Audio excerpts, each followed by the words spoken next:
These riots happen because America has ingrained that in us that we have to riot because nobody else will listen. Mm-hmm. It's almost like it feeds itself.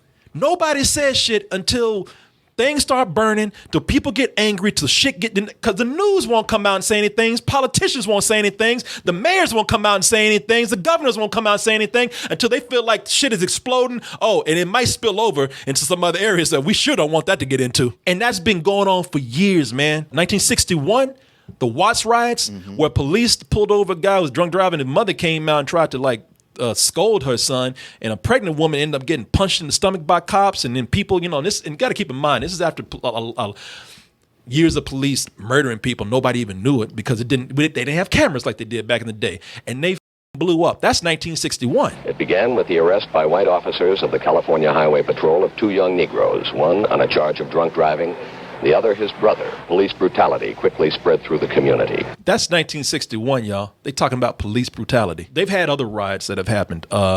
Stonewall. Stonewall, but Detroit. Now, Detroit was done over a party. One guy even said, "Yeah, maybe I shouldn't have thrown something and started some shit." But still, it was a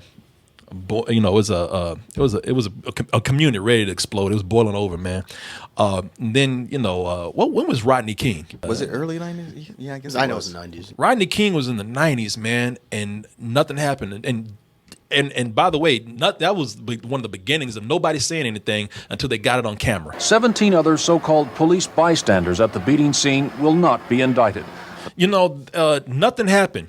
Those cops were going to be let go until LA started to burn. Yeah. And furthermore, this was early on when people didn't think that the lives of black people mattered that much, so they would get on TV and even argue. I remember Rush Limbaugh saying, when Rodney King was getting beat down, there was a point where Rodney King was just trying to just crawl away, and Rush Limbaugh was like, "Did you see that? He tried to attack.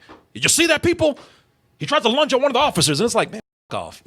Riots have been something ingrained in us when we weren't even doing shit.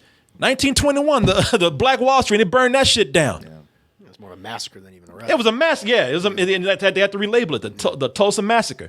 There was a riot started for black people just mind their own business. Rioting has been ingrained in us for either protect ourselves from police brutality or just having shit. It's a last-ditch effort of people who are angry and desperate. Minneapolis has had a history of racism anyway, man. Yeah. Large history of racism. Problem is that the reason why people riot too is because it's just a way of getting attention and let people know that even here now in 2020, you can argue with it if you want to, but black people, we just get this whole thing, these images that tell us you're still second-class citizens here in America. You're still second-class citizens, man. Unless you're a black millionaire or billionaire, which apparently is what you need to have, total security. You got to have some celebrity. Yeah. We have to be millionaires and billionaires to be treated fair.